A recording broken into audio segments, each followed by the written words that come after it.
नमस्कार मित्रों। वसुदेवसुतं देवं कंसचारुण्णमर्दनं देवकी परमानन्दं कृष्णं वन्दे जगद्गुरुं। मुखं करोति वाचालं पङ्गुलङ्घयते गिरिं यत्कृपातमहं वन्दे परमानन्दमाधवम्।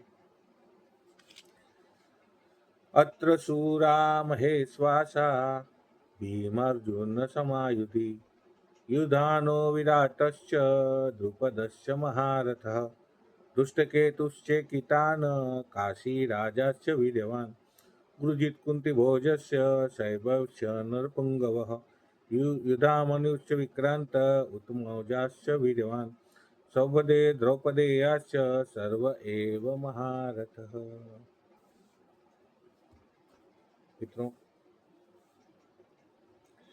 यहाँ सब श्रेणीबद्ध नामों का ही उल्लेख किया गया है कि कौन कौन युद्ध के मैदान में खड़े हैं। विष्णु सहस्त्र नामावली होती है, उसी प्रकार सभी नामों का ही उल्लेख किया है, प्रस्तापित है। कुछ लोग तो गीता के पहले अध्याय को गीता का मानते ही नहीं है। गीता के दूसरे अध्याय के 11वें श्लोक से गीता प्रारंभ होती है। अशोच्यानन शोच्यस्यं प्रज्ञावादान सभासते गता सून गता सुनचनानुशोचन्ति पंडिता। और बात भी सही है, गीता की फिलोसॉफी यहीं से शुरू होती है। और कुछ लोग शब्द खेल करते हैं कि अक्षराणाम अकारोस्मि, अक्षरों में अकार भगवान की विभूति है, तो गीता वहां से प्रारंभ होती है। ये भी लॉजिकल है। शंकराचार्य भी पहले अध्याय का संक्षिप्त विवरण बता के दूसरे अध्याय के 11वें श्लोक से शंकराचार्य भी खिले हैं। मगर प्रस्तावना महत्व की है, पात्र परिचय होता है। पृष्ठभूमि का और पूर्व भूमि का पता हो तो बात समझने में थोड़ी सी आसानी होती है। रीड बिटवीन द लाइन्स અને लिसन बिटवीन द वर्ड्स। शब्दों के बीच में जिसे पढ़ना आता है और अक्षरों के बीच में जिसे सुनना आता है, वही सच्चा श्रोता और वही सच्चा वक्ता। तो कितनी सारी गाइडेंस एक एक शब्द में, एक एक अक्षर में व्यास जी ने की है और सबको मार्गदर्शन किया है। इसी बात को हम अब आगे बढ़ाते कि पहले वीडियो में हमने देखा कि दुर्योधन की कितनी चालाकियां हैं। बड़ों को बड़ा नहीं मानता, गुरु का अपमान करने से भी चुकता नहीं है। पश्यताम पांडुपुत्राणाम, देखिए देखिए देखिए, ये पांडवों के सेना की व्यूह रचना देखिए, और ये सब रायता आपके शिष्य ने फैलाया है। धृष्टद्युम्न न कहता हुए द्रुपद पुत्र कहता है। द्रुपद का और द्रोण का बैर रियाग कराता है कि खून खोलना चाहिए द्रोण का। प्योर पॉलिटिकल लोग हैं ना, उनको ये अच्छा जमता है, कहीं पे निगाहें कहीं पे निशाना। और कृष्ण की भी साइकोलॉजी ऐसी है कि पांडव सेना का सेनापति उन्होंने धृष्टद्युम्न को ही बनाया है, क्योंकि द्रौपदी का जो सभा में अपमान हुआ, उसका सबसे ज्यादा दुख अगर किसी को होता है तो वो धृष्टद्युम्न को होता है।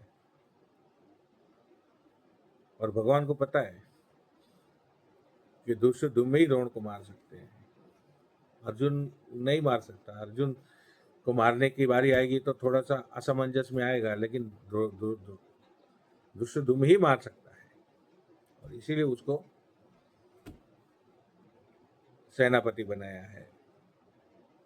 ऐसे छोटे छोटे की पॉइंट्स हैं जो पहले अध्याय से आपको पता चलते हैं, वो फिर आगे आपको पढ़ने के लिए थोड़ी सी, समझने के लिए थोड़ी सी आसानी हो जाती है। तो धृष्टद्युम्न पांडव सेना का सेनापति है। तो कृष्ण की साइकोलॉजी भी है कि किस वक्त किससे क्या काम करवाना, वो सब एकदम परफेक्टली उन्होंने सब सेट किया। और शिष्य मुझे मारने के लिए ही उसका जन्म हुआ, ये पता होते हुए भी द्रोण ने उसे सिखाया, उसे पढ़ाया कि जिज्ञासा से आया हुए व्यक्ति को ज्ञान देना ये सबसे बड़ा कर्तव्य हमारे ऋषि मुझे मानते थे। उनको पता है कि ये मुझे मारने वाला है, फिर भी उसको पूरा ज्ञान दिया था। तो कुछ दुर्योधन जैसे व्यक्ति को उनकी महत्ता कहाँ से पता चलेगी द्रोण की। तो पांडव सेना का सेनापति धृष्टद्युम्न है। और फिर आगे हम देखते हैं और कौन कौन इस युद्ध की भूमि में आया है। सत्य के पक्ष में आकर के खड़े रहने की हिम्मत और ऐसे निष्ठा किसने बताई है और वो कैसे थे, उनके बारे में हम आगे पढ़ेंगे। तो और यहाँ पर एक नाम है, अत्र सुरा महेश्वरा भीम अर्जुन सदासु, भीम अर्जुन समायुधि। बड़े बड़े शूरवीर बानावड़ी सामने खड़े हैं भीम और अर्जुन के समान। ये दुर्योधन कहता है द्रोण से।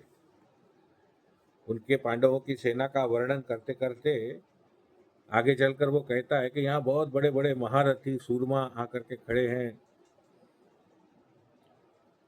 भीम और अर्जुन जैसे शूरवीर खड़े हैं। पहला इनाम भीम का लेता है,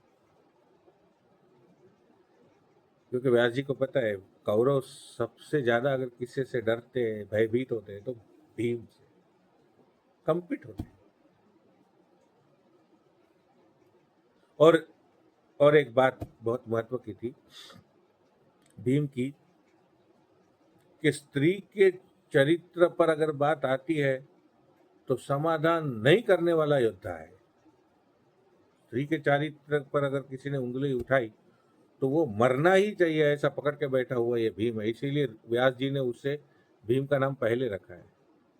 और इसकी साबिती है, कीचकों को मारा है। अज्ञातवास में थे तब कीचकों के राजकुमार ने द्रौपदी की छेड़ती की तो उसे पता दिया, खत्म कर दिया है उसे।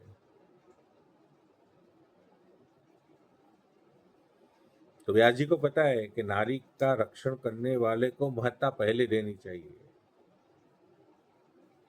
और भी दो किस्से हैं ऐसे, कोई गीता के संदर्भ में बात करते करते इतिहास के बारे में कोई एग्जाम्पल नहीं देते, लेकिन हमारे महाराष्ट्र में तो बहुत अच्छा एग्जाम्पल है। छत्रपति शिवाजी महाराज की उम्र सिर्फ 16 वर्ष की थी, 16 ईयर्स। और उनके राज्य में एक गांव जिसका नाम रांझा था, वहां का पाटीदार यानी वहां का पाटिल अपनी सत्ता के दम पर गरीब महिलाओं के साथ धमकियां देकर के व्यभिचार करता था। कुछ महिलाएं वो सहती रही, लेकिन एक महिला हिम्मत वाली निकली। वो राजगढ़ पहुंच गई जीजाऊ माँ साहब के सामने और जा करके उसने शिकायत कर दी कि मैं रांझा गांव से आई हूँ और रांझा गांव का पाटिल इस तरीके से व्यभिचार करता है, हमारे मजबूरी का फायदा उठाता है। जीजा माता की आंखें लाल हो गई। उसका जो वर्णन ग्रंथों में किया है कि आंखों में से ज्वालाएं बरसने लगी और तुरंत सैनिकों को आदेश दिया कि उसे मेरे सामने खड़ा किया जाए जल्द से जल्द। सैनिक रांझा के पाटीलदार को लेके आते हैं, उसको माँ साहब के सामने खड़ा करते हैं। संजोग क्या था कि उसी समय छत्रपति शिवाजी महाराज किशोर अवस्था 16 वर्ष की आयु में वहां पर खड़े थे। जीजाऊ भाई साहब ने सोचा कि हम इसे ही न्याय करने के लिए, तो न्याय करने के लिए कहा कि भाई ये इसका गुनाह क्या है, तो उसका ये गुनाह है कि इसने गरीब स्त्रियों के ऊपर व्यभिचार अपनी सत्ता के दम पर किया है। तो शिवाजी महाराज ने एक क्षण भी सोचे बगैर यह आदेश दिया कि इसके दोनों हाथ और दोनों पांव काट दिए जाएं, उसकी अच्छी तरह से दवाई करके पट्टी वट्टी अच्छी तरह से करके उसको मंदिर के बाहर बिठाया जाए कि आने जाने वाले लोगों को ये पता चले कि शिवाजी महाराज के स्वराज्य में स्त्री के चरित्र पर हाथ डालने की कितनी भयानक सजा है। बहुत लोग आपको कहते हुए सुनेंगे स्वराज्य स्वराज्य स्वराज्य, छत्रपति शिवाजी महाराज की जय, लेकिन उनको कौन सा महाराष्ट्र अभिप्रेत था ये किसको पता ही नहीं। और दूसरी एक घटना है, दक्षिण विजय के बाद शिवाजी महाराज वापस आ रहे तो बीजापुर के नजदीक एक बेलवड़ी नाम का गांव है, और वो बेलवड़ी गांव का उस समय का सूबेदार मर चुका था, उसकी पत्नी वहां का राज्यकाज संभाल रही थी। तो बेलवड़ी के नजदीक शिवाजी महाराज ने वापस आते समय पड़ाव डाला आराम करने के लिए। तो ये जो सूबेदार था उसके सैनिक उनके यहाँ से कुछ घोड़ियां लेके जा, कुछ सामान लेके जा, ऐसा ऐसा करते थे। शिवाजी महाराज को ये बात पता चली तो अपने सूबेदार को भेजा कि तुम जाओ उधर और इसको ठीक करके आओ, कौन है। उन्हें पता नहीं था कौन है वगैरह, शिवाजी महाराज उस बात से अनजान थे, क्योंकि गांवों का राजकारण कहाँ देखने जाएंगे, ये राज्यों के राजनीति में ही इतने व्यस्त थे। शिवाजी महाराज को सिंहासन पर बैठा करके फोटो निकालते, मुझे तो बड़ा आश्चर्य लगता है कि उन्होंने वो कब बैठे होंगे। वो पूरा जीवन स्वराज्य की रचना के लिए और स्वराज्य के लिए समर्पित कर दिया था उन्होंने। तो शिवाजी महाराज का सूबेदार उस महिला के पास जा करके उसको धाक धमकी देता है और उससे सारा सामान जो है वो वापस लेके आता है, मगर वो सूबेदार उस महिला के साथ गलत बर्ताव करता है, उसके चरित्र पर हाथ डालता है। होता कुछ नहीं है, लेकिन जब वो सब वापस आ जाते हैं शिवाजी महाराज को, तो सब कुछ देख लेने के बाद में ये पता चलता है कि इसने ऐसा किया है, तो उसको सामने खड़ा करते हैं, उस महिला को बुलाते हैं कि भाई इसने तेरी छेड़ती की। महिला महिला तो डर रही थी कि शिवाजी महाराज आए हैं, मेरा क्या होगा पता नहीं, लेकिन शिवाजी महाराज ने उसे अत्यंत सम्मान के साथ में माँ कह करके बुला करके बिठाया और फिर पूछा कि भाई इसने आपके साथ में दुर्व्यवहार किया है, तो बोला हाँ किया है। तो उसकी आंखें फोड़ दी गई उसी समय, अपने ही आदमी की, उनका साले थे जो सूबेदार थे, वो उनकी 8 रानियों में से किसी एक रानी के भाई थे। तो स्त्री के चरित्र की रक्षा करने वालों के इतिहास होते हैं, आप कभी भी ध्यान रखना इस बात को। स्त्री का सम्मान समाज में, घर में हमेशा होना ही चाहिए। तो व्यास जी को ये बात पता है कि स्त्री की रक्षा करने में भीम फर्स्ट है, इसलिए उसको पहले खड़ा किया, उसका नाम पहले बुलवाया है मुख से, भीम अर्जुन समायुधि।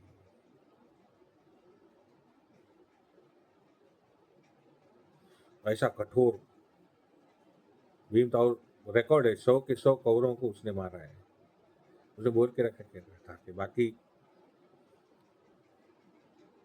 बाकी सबको ठीक है, जो करना है करना, लेकिन ये 100 के 100 विकेट मैं लूंगा, 100 के 100 विकेट भीम ने ली है। वैसे भीम थे, उसके बाद में वो नाम देते अर्जुन का नाम लेता है, भीम के बाद अर्जुन। गुरुवर द्रोण का अत्यंत प्रिय शिष्य उसके आगे न जाए, उसके आदेश को भगवान का, ब्रह्म का आदेश मान करके काम करे, और पूरी की पूरी विद्या द्रोण ने अर्जुन को दी थी। उसे कहा जाए कि भाई तू, तुझे तीर मारना है चिड़िया की एक आंख को, बोले क्या दिखता है, तो बोले चिड़िया दिखती है। अब क्या दिखता है, तो बोलते उसकी 2 आंख दिखती है। अब क्या दिखता है, बोलते एक आंख दिखती है। तो छोड़ दे बाण, छोड़ दिया, बरोबर वही आंख को भेद करके वो बाण निकल गया। बाकी सबको झाड़ दिखता है, पहाड़ दिखता है, पांडव दिखते हैं, कौरव दिखते हैं, अर्जुन को वही दिखता है। अत्र तत्र सर्वत्र शक्ति बर्बाद करने वाला व्यक्ति विकास नहीं कर सकता। तो ऐसा ये धीर और वीर अर्जुन था। अर्जुन की आगे बहुत अच्छी अच्छी कहानी आएंगी।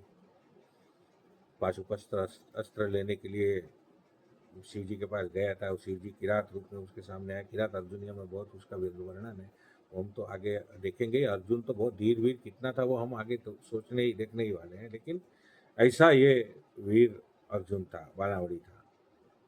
इतना प्रेम द्रोण का पाया कि द्रोण ने आशीर्वाद दिया कि पूरी दुनिया में तेरे जैसा कोई बाणावड़ी नहीं होगा, मतलब बाण चलाने और धनुर्धर नहीं होगा। और एकलव्य को देखकर बोलते इसके पास ऐसी विद्या है, तो उसका अंगूठा मांगने तक जाते हैं। उसके लिए बहुत शर्मिंदा, अंगूठा मांगने का अर्थ अंगूठा कटवाया नहीं था, लॉजिकली मांगा था कि भाई तू इस अंगूठा का उपयोग बाण चलाने के लिए नहीं करेगा। लोग कहते हैं अंगूठा काट करके दे दिया, जो जैसा चाहिए ऐसे बातें निकलता है। जैसे कर्ण को भी श्राप दिया था परशुराम ने कि तूने मुझसे सच्ची बात छुपाई, तू शूद्र का लड़का होते हुए तू क्षत्रिय का है, ऐसा मुझे कहा, इसके लिए मैं तुझे श्राप देता हूँ कि तेरी सारी विद्या में तुझे जब आवश्यकता होगी तब खींच लूंगा। तो खाली शक्ति खींच ली।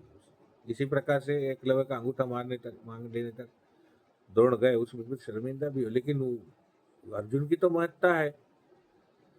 कि इतना प्यार वो पा सका अपने गुरु का। आगे और नाम है युधानो विराटश्च द्रुपदश्च महारथ। युधान सत्य की विराट, विराट देश का राजा, जहाँ पांडव अज्ञातवास में रहे थे, द्रुपद द्रौपदी के पिता, ये सब यहाँ आकर के खड़े हैं। इसके लिए कितनी हिम्मत की जरूरत है। उस समय तो फैशन थी, हम लोग अर्जुन की सेना के हैं। आजकल बोलते हुए सुनते होंगे ना, हम तो इस मिशन के हैं, हम तो इस संप्रदाय के हैं, हम तो इस पंथ के हैं, हम तो भक्ति मार्गी हैं, वगैरह वगैरह, जो भी कुछ पता नहीं, उनको ही नहीं पता वो क्या बोल रहे हैं।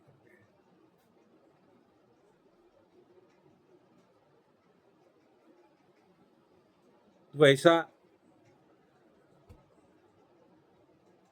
अर्जुन जैसे, कौरव जैसे शक्तिशाली लोगों के सामने खड़ा रहना, उसके लिए निष्ठा चाहिए। और जो लोग थे सब निष्ठा से आए थे कि मरेंगे तो भी कोई दुख नहीं, अच्छे काम के लिए मरेंगे, अच्छे काम के लिए जा रहे हैं।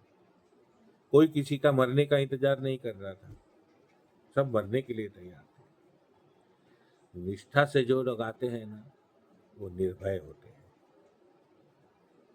कितने लोग ऐसा सोचेंगे बताइए, कि बड़े फायदे को छोड़ करके छोटा फायदे में ही संतोष मान लेने वाले कितने लोग मिलेंगे, और सत्य का साथ देंगे कि भले हमें सत्ता न मिले, संपत्ति न मिले, वर्चस्व न मिले, लेकिन हम सत्य के मार्ग पर खड़े रहेंगे, भले ही उसके अंदर हमें मृत्यु को क्यों न प्राप्त करना हो।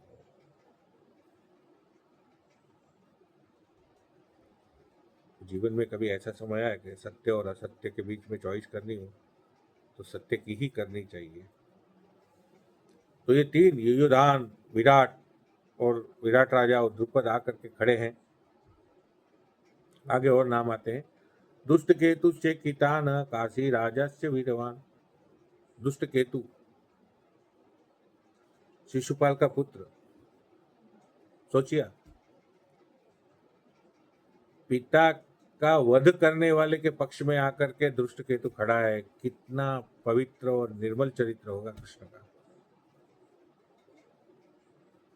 शिशुपाल को मारा तो उसका राज्य उसके बेटे को दे दिया उन्होंने, राज्य नहीं रखा उन्होंने, क्योंकि लड़ाई सिद्धांतों की थी।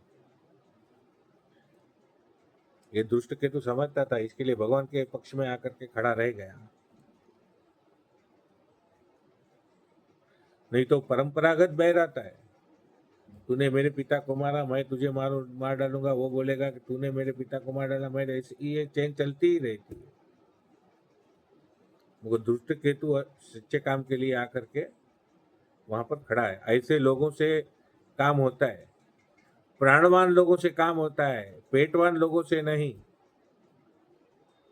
पेट भरने के लिए काम करते हैं, उनसे निर्माण नहीं होता है, उससे रचनाएं नहीं होती है। तो निष्ठा से आते हैं, वो निर्भय होते हैं।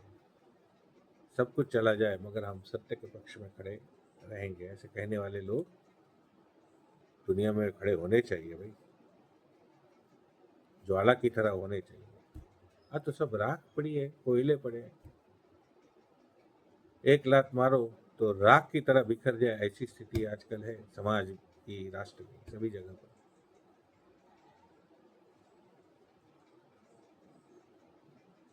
तो सत्य के मार्ग पर खड़ा रह करके अपने सारे क्षुद्र फायदों को त्याग करके और सत्य के विजय के लिए कामना करना कितनी बड़ी होती है। ये सब सत्य के लिए आकर के खड़े होते। दुष्ट केतु चेकितान, चेकितान बलराम का मित्र, और बलराम दुर्योधन पक्षपाती, क्योंकि गदा युद्ध करने में दुर्योधन भीम से भी पावरफुल था। इसीलिए भीम को दुर्योधन को मारते समय नाक में दम आया है, तो भगवान ने एक बोला कि तू जांद पे मार, जांद पे वार कर। गदा युद्ध में कमर के नीचे हिस्से में वार नहीं किया जाता, तो बोलते तू कर, कोई बात नहीं, everything is fair, war and love. युद्ध के समय शत्रु की सारी कमजोरियों का फायदा उठाना चाहिए। बलराम चिढ़ गए थे, क्रोधित हो गए थे। तो कृष्ण के पास सब जवाब रेडी था। अरे उसकी प्रतिज्ञा थी, उसकी जांग तोड़ूंगा, अगर नहीं तोड़े तो उसकी प्रतिज्ञा का क्या होगा। उसके बाद सब उत्तर कृष्ण के पास रेडी थे। ऐसा ये चेकितान बलराम का मित्र, बलराम दुर्योधन पक्षपाती, वो भी यहाँ आकर के कृष्ण के पास आकर के, अर्जुन के पास आकर के उसके तरफ से युद्ध करने के लिए खड़ा है। काशीराज अत्यंत वयोवृद्ध राजा थे। उम्र के एक पड़ाव के बाद में उन्होंने संकल्प लिया था कि अब मैं कोई युद्ध नहीं करूंगा जीवन में। मगर कृष्ण के एक आवाज पर वो युद्ध करने के लिए आ गए, अपनी प्रतिज्ञा तोड़ दी। तो प्रतिज्ञा अगर अपने विकास में बाधा बनती है तो तोड़ देनी चाहिए, मगर पीड़ो पत्रिका अच्छी होनी चाहिए। बुरा काम करने की प्रतिज्ञा नहीं होनी चाहिए। तो सत्य के पक्ष में खड़ा रहने के लिए हमें अपनी प्रतिज्ञाएं तोड़नी पड़े तो भी तोड़ करके खड़ा रहना चाहिए। ये सब उदाहरण उन्होंने हमारे सामने प्रस्तुत किया है। उसके बाद पुरुजित कुंती भोजस्य शैव्य नर पुंगव, नर केसरी की तरह जिसकी पहचान थी, ऐसा शैव्य भी यहाँ पर आकर के कहा है। युधा मनुष्य उत्मा जव, ये दोनों बड़े पराक्रमी और बल संपन्न राजकुमार थे, वो भी यहाँ पर आकर के खड़े हैं। सौभद्र, सौभद्र कृष्ण की बहन सुभद्रा, उसका बेटा, वो भी आकर के खड़ा है। द्रौपदेय, द्रौपदी के 5 पुत्र, वो भी यहाँ आकर के खड़े हैं। महारथ, ऐसे सब महारथी सामने आकर के खड़े हैं। ऐसा वर्णन